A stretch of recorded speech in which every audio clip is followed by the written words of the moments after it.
नमस्कार, आप देख रहे हैं वन उत्तराखंड। मैं हूं आपके साथ ऋषभ पांडे। बुलेटिन की शुरुआत करेंगे इस वक्त के हेडलाइंस के साथ। जोशीमठ में भूस्खलन को लेकर मुख्यमंत्री गंभीर। ग्राउंड जीरो पर हालात का जायजा लेने पहुंचे धामी तो हाई लेवल मीटिंग के जरिए लोगों को सुरक्षित जगह शिफ्ट करने के दिए निर्देश। कहा सरकार पूरी तरह अलर्ट।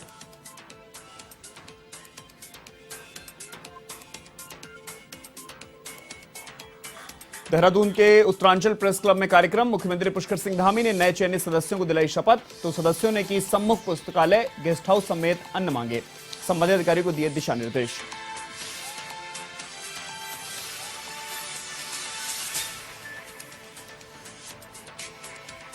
विधानसभा के बर्खास्त कर्मचारियों का देहरादून में धरना। कांग्रेस प्रदेशाध्यक्ष करण माहरा ने दिया समर्थन। सरकार से दोबारा नियुक्ति देने की मांग।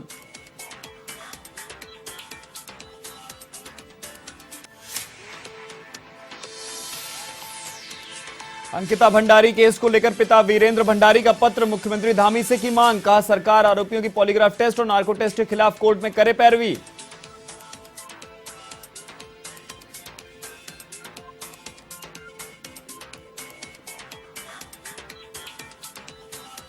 पौड़ी पुलिस की बड़ी कार्रवाई। 10,000 के इनामी बदमाश किया गिरफ्तार। जमीन लेने के नाम पर 15 लाख रुपए की धोखाधड़ी का आरोप।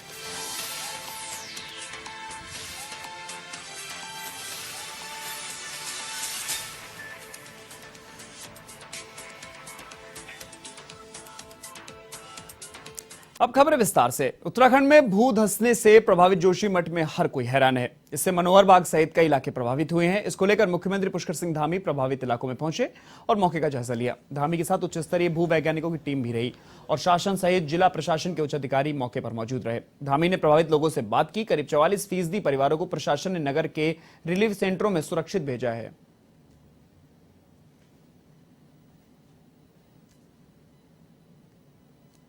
कल मैंने जो समीक्षा करी है, मैंने कहा है कि उस पर कोई किसी विभागीय औपचारिकता में न जाते हुए सीधे अप्रूवल की जरूरत है, मेरा अप्रूवल ले लिया जाए और उस पर जल्दी से जल्दी जो लंबी प्रक्रिया होती है लंबी प्रक्रिया में नहीं जाएंगे, क्योंकि जो भी काम यहाँ पर होने हैं दीर्घकालिक, चाहे ड्रेनेज का हो चाहे सीवरेज का हो, वो इस बार इस मानसून से पहले होने हैं। लेकिन अभी विषय ये है कि अभी कैसे सबको किया जाए और भविष्य में जब पुनर्वास की स्थिति बनेगी तो उसके लिए भी हम लोग 2 स्थानों का बात करी है। पीपलकोटी के आसपास भी 2 स्थान है और कोचर, उस पर भी हम काम कर रहे हैं। हम इस समय संकट की घड़ी में पूरी सरकार सभी हमारे जोशीमठ वासियों के साथ है और बाकी जो भी काम करना है कुछ निर्णय हमने लिए हैं यहाँ पर। लेकिन जो जोशीमठ के हालात हैं इस समय बड़े पीड़ादायक हैं, बड़े दुखदायक हैं और जोशीमठ के जो निवासी हैं वो लगातार सड़क पर उतर के आंदोलन कर रहे हैं और लंबे समय से आंदोलन कर रहे थे। सरकार समय रहते नहीं जागी, जिस कारण ये विकट स्थितियां पैदा हो गई। क्योंकि 2021 से जब रेहनी आपदा आई थी उसी समय से जोशीमठ में इस प्रकार के लक्षण दिखाई देने लगे थे और वहाँ जोशीमठ बचाव संघर्ष समिति लगातार सरकार से मांग कर रही थी कि हमारी पीड़ा पर ध्यान दीजिए। अब जब ये रोग नासूर बन गया है तब अब सरकार भी जागी है। लगातार सरकार कार्रवाई की बात कर रही है, लेकिन कांग्रेस पार्टी के आदरणीय प्रदेश अध्यक्ष जी ने भी प्रेस कॉन्फ्रेंस करके कहा, हरीश रावत जी ने उपवास रख करके सरकार से मांग की है कि जोशीमठ में जो हालात हैं आप उनमें उन लोगों के लिए मुआवजे की सर्वप्रथम घोषणा करें। सरकार निरंतर लगी हुई है उसको देखते हुए और काफी चिंतनीय विषय है जो हुआ है अभी जोशीमठ में, जो दरारें सामने आ रही हैं और पानी का वहाँ पे भूस्खलन हो रहा है, इस तरीके की चीजें आ रही हैं, उससे काफी चिंता कर रहे हैं। हमारे माननीय मुख्यमंत्री जी भी काफी चिंतित है और 14 लोगों की टीम गठित करी गई है जो निकल चुके हैं वहाँ के लिए और काफी इंजीनियर्स और विभागीय लोगों को भी इत्तला करी गई है। वो वहाँ पर दौरा करने पहुंचे और 2 बजे भी कुछ लोग और जाने वाले हैं वहाँ पर निरीक्षण करने के लिए। क्या था वो जियोलॉजिकल कुछ उसमें रिकमेंडेशंस थी, कुछ वो कई चीजें थी, लेकिन आज की स्थिति जो है अब तो केवल बचाना, लोगों को बचाना रह गया। जोशीमठ बचने से रहा, जोशीमठ का मेजर पोर्शन बचने से रहा। ये बड़ी उदास हकीकत है। अब सवाल ये उठता है कि जो वहाँ के लोग हैं उनको तत्काल इवैक्यूएट करके उनको बड़े पैमाने पर उनको रेस्क्यू करके उनको अन्यत्र बसाया जाए, वहाँ से उनको इवैक्यूएट किया जाए। देखिए, हम तो बहुत चिंतित हैं, हमारा तो मन ही नहीं लग रहा है। इसीलिए हमने अपने सब कार्यक्रम आगे के कैंसिल कर दिए हैं और हम इस समय जोशीमठ के रास्ते में ही हैं, वहीं जा रहे हैं। हमको लगता है कि इस समय वहाँ पहुँचना हमारे लिए ज़्यादा अच्छा होगा, हमको ज़्यादा संतोष होगा वहाँ के लोगों के साथ खड़े होने में। और जो कार्य हो रहे हैं सेवा के मठ की ओर से, वो तो हमारे ना जाने पर भी चलेंगे, लेकिन वहाँ पहुँच करके हमको मन में संतोष होगा, इसीलिए हम वहाँ के लिए निकल चुके हैं। प्रदेश के मुख्यमंत्री पुष्कर सिंह धामी ने देहरादून स्थित उत्तरांचल प्रेस क्लब के कार्यक्रम में शिरकत की, जहां क्लब के नए चयनित सदस्यों को शपथ दिलाई। उन्होंने कहा कि पत्रकार हमेशा सरकार और प्रशासन के बीच सेतु का काम करते हैं। ऐसे में प्रेस क्लब के सदस्यों ने मुख्यमंत्री धामी के सम्मुख पुस्तकालय निर्माण, गेस्ट हाउस समेत अन्य मांग की, जिस पर मुख्यमंत्री धामी ने संबंधित अधिकारियों को दिशा निर्देश दिए। उन्होंने कहा कि पत्रकारों की हेल्थ कार्ड मांग को लेकर सरकार एक कमेटी का गठन करेगी, ताकि जल्द पत्रकारों को स्वास्थ्य का लाभ मिल सके।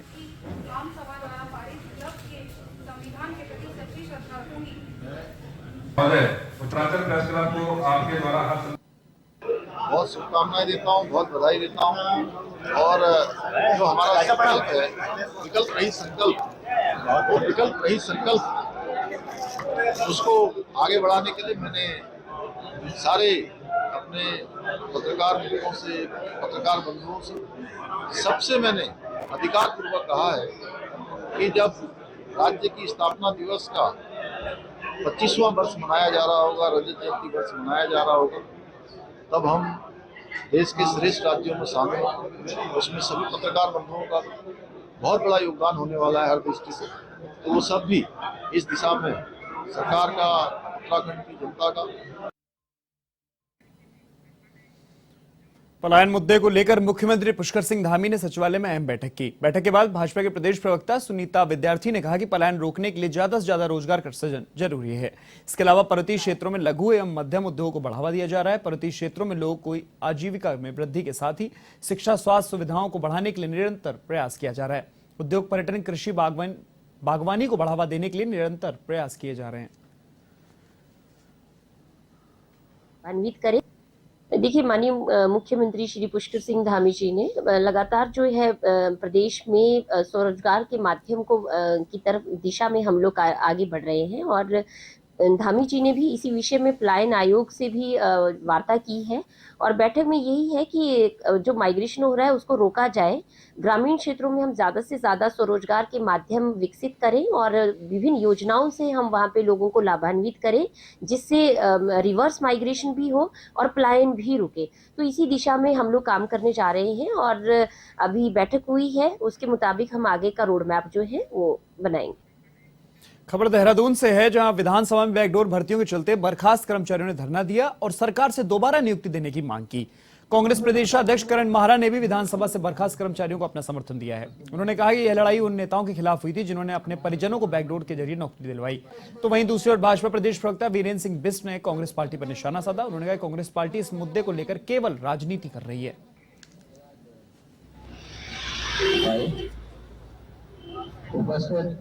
आदरणीय बड़े भाई करण मेहरा जी, प्रदेश अध्यक्ष उत्तराखंड।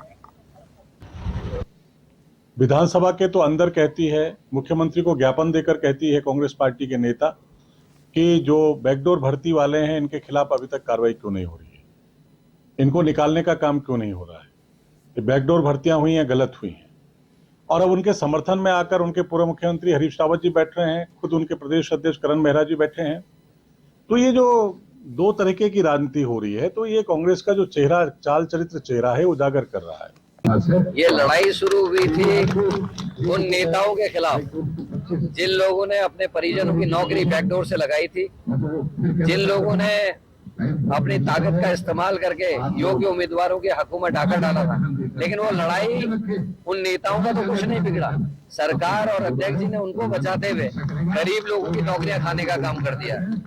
और आज भी उन लोगों के नाम बाहर नहीं आए हैं जिन लोगों ने अपने परिजनों की नौकरी लगाई है। और अगर ये बात ज्यादा बढ़ेगी तो उन सभी नेताओं के नाम एक्सपोज होने चाहिए। उत्तराखंड विधानसभा बैकडोर भर्ती मामला अब राजनीतिक रंग पकड़ता हुआ नजर आ रहा है। हालांकि जो बर्खास्त कर्मी हैं वो यहाँ पर निरंतर कई दिनों से धरने पे बैठ रहे हैं, लेकिन अब इसमें एक नया मोड़ आ गया है। वो ये है कि कांग्रेस पार्टी के प्रदेश अध्यक्ष करण माहरा और प्रदेश की मुख्य प्रवक्ता गरिमा दशौनी, ये लोग जो है इस धरने को समर्थन देने के लिए खुद यहाँ आए हुए हैं। आप तस्वीरों में देख सकते हैं कि खुद करण महाना जो है इस समय इस धरने को संबोधित कर रहे हैं। कहीं ना कहीं से जो बैकडोर भर्ती मामला है, इनमें अब जो अभ्यर्थी बैठे हुए हैं वो पूरी तरह से राजनीतिक रूप लेता हुआ नजर आ रहा है। कांग्रेस पार्टी तो एक दिन खुद हरीश रावत यहाँ पर आए हुए थे, फिर उसके बाद आज कांग्रेस पार्टी के प्रदेश अध्यक्ष इन अभ्यर्थियों के साथ इस धरने को संबोधित कर रहे हैं, समर्थन दे रहे हैं। कहीं ना कहीं से ये धरना अनवरत कई दिनों से चल रहा है। अब देखने वाली बात ये होगी कि जो सुप्रीम कोर्ट का निर्णय आया है उस निर्णय को और आगे तक कहां तक ये जो है अभ्यर्थी क्रियान्वित करते हैं और लेकर जाते हैं। वीडियो जर्नलिस्ट आजाद सिंह के साथ प्रदीप आनंद श्रीवास्तव, एवन टीवी, देहरादून। रुड़की नगर निगम में टाउन वेंडिंग कमेटी की बैठक आयोजित की गई। इस बैठक में उत्तरांचल भिंडर एसोसिएशन के जिला अध्यक्ष और नगर अध्यक्ष के साथ अन्य लोग शामिल रहे। बैठक मुख्य नगर अधिकारी विजयनाथ शुक्ला ने वेंडरों की समस्याओं को सुना और समाधान का आश्वासन दिया। मुख्य नगर अधिकारी विजयनाथ शुक्ला ने कहा कि वह लोगों को बसाने के लिए हैं, उन्हें उजाड़ने के लिए नहीं। किसी वेंडर के द्वारा किए गए अतिक्रमण के कारण आम लोगों को दिक्कत होती है तो उस पर कार्रवाई की जाएगी। की गई बहुत समय से ये मामला लंबित है कि जो हमारे वेंडिंग जोन के हमारे लघु व्यापारी हैं, लघु और अति लघु व्यापारी हैं, उनको जो जगह पे अमूमन होता ही है कि जहाँ पे हमारा प्रयास ये है जहाँ पे वो व्यापार कर रहे हैं उसी जगह पे उनको चिन्हित करके उनको व्यापार करने की सुविधा उपलब्ध करा दी जाए। उसी के संबंध में एक बैठक की गई है टाउन वेंडिंग कमेटी की और उसमें लगभग सहमति बनी है कि इस कार्य को किया जाए। छोटी मोटी असहमतियां थी लेकिन इसका निदान कर दिया। अल्मोड़ा जिले में बेहतर पुलिस व्यवस्था और अपराध नियंत्रण को लेकर पुलिस सभागार में साल की पहली क्राइम मीटिंग का आयोजन किया गया, जिसमें वरिष्ठ पुलिस अधीक्षक ने सभी थानों और चौकियों के पुलिस अधिकारियों कर्मचारियों को आवश्यक दिशा निर्देश दिए। साथ ही जनता को समस्याओं का निस्तारण करने के भी निर्देश दिए। 85% चलान चौकुटिया लिखे, वेरी गुड। चौकुटिया तो बड़ी ताली बजा रहा है। अल्मोड़ा में लोक सेवा आयोग की ओर से पटवारी लेखपाल भर्ती की लिखित परीक्षा को लेकर जिला प्रशासन ने कवायद तेज कर दी है। रविवार को होने वाली लिखित परीक्षा के लिए जिले में 47 परीक्षा केंद्र बनाए गए हैं, जहां 10,203 अभ्यर्थी परीक्षा देंगे। परीक्षा को शांतिपूर्ण तरीके से करने के लिए धारा 144 भी लगाई जाएगी।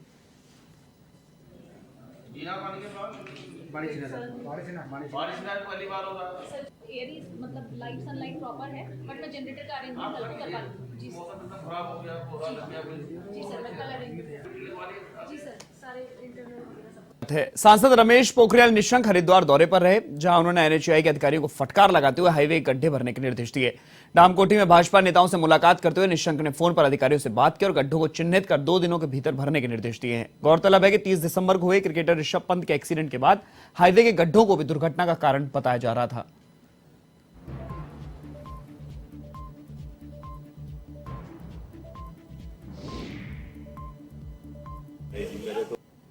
जितने भी इस ढंग की चीज़ें, क्योंकि भविष्य में वो ऐसी दुर्घटनाओं को जन्म न दें, इसलिए जो भी हैं एक बार नितिन गडकरी जी ने पहले भी निर्देश दिया था कि इस तरीके के स्थान चिन्हित किए जाएं।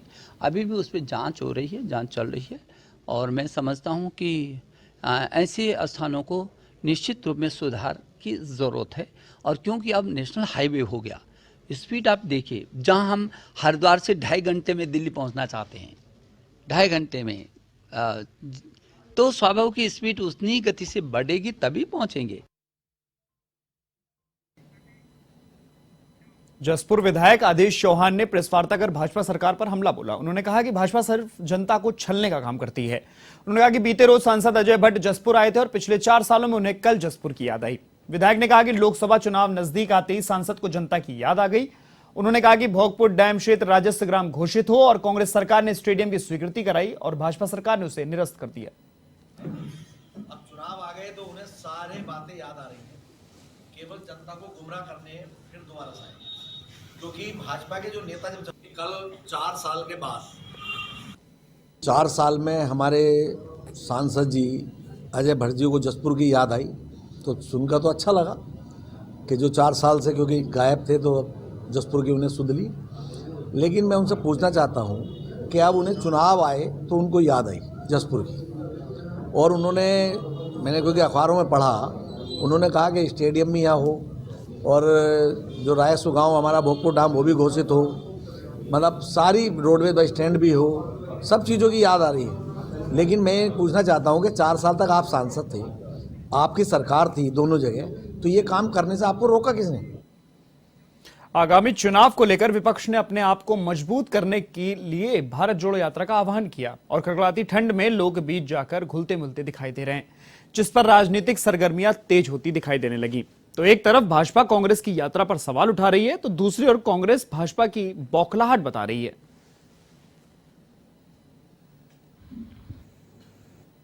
कांग्रेस मुक्त का नारा देने वाले लोग आज राहुल गांधी जी की भारत जोड़ो यात्रा से इतना घबरा गए हैं कि उन्हें समझ नहीं आ रहा है कि करें तो क्या करें। जिस यात्रा को पहले कह रहे थे बिल्कुल सक्सेस नहीं होगी, और केरल में तो जब केरल में चले तो बोले केरल तो ठीक है, जरा कर्नाटक आने दो, जहाँ भाजपा शासित प्रदेश है, तब पता चले जब कर्नाटक में उपस्थिति यात्रा में केरल से ज़्यादा रही तो ये लोग घबराए। और बहुत अच्छी बात है ये जो कांग्रेस कहीं ना कहीं पूरे देश में सफाई की तरफ बढ़ रही है। वहाँ आज उनके एक नेता ने जनता के बीच में उतरकर आगे बढ़ने की कोशिश की है, लेकिन अफसोस होता है, नाम रखा भारत जोड़ो यात्रा, लेकिन वो लोग जो जेएनयू में नारे लगाते थे कि भारत के टुकड़े होंगे हजार, वो लोग उनके साथ गलबाहें करते हुए दिखते हैं। पौड़ी में अंकिता भंडारी के पिता वीरेंद्र भंडारी ने केस को लेकर डीएम के माध्यम से मुख्यमंत्री पुष्कर सिंह धामी को एक पत्र भेजा है। इस पत्र के माध्यम से अंकिता भंडारी के पिता ने मुख्यमंत्री पुष्कर सिंह धामी से मांग की है कि वे अंकिता भंडारी हत्याकांड के तीनों आरोपियों की तरफ से पॉलीग्राफ टेस्ट और नार्को टेस्ट के खिलाफ कोर्ट में पैरवी करें और शासकीय अधिवक्ता अमित सजवान पर अनुशासनात्मक कार्रवाई अमल में लाएं। अंकिता भंडारी के पिता वीरेंद्र भंडारी ने बताया कि शासकीय अधिवक्ता की जरूरत उन्हें थी, लेकिन इस केस में आरोपियों की पैरवी शासकीय अधिवक्ता द्वारा की जा रही है।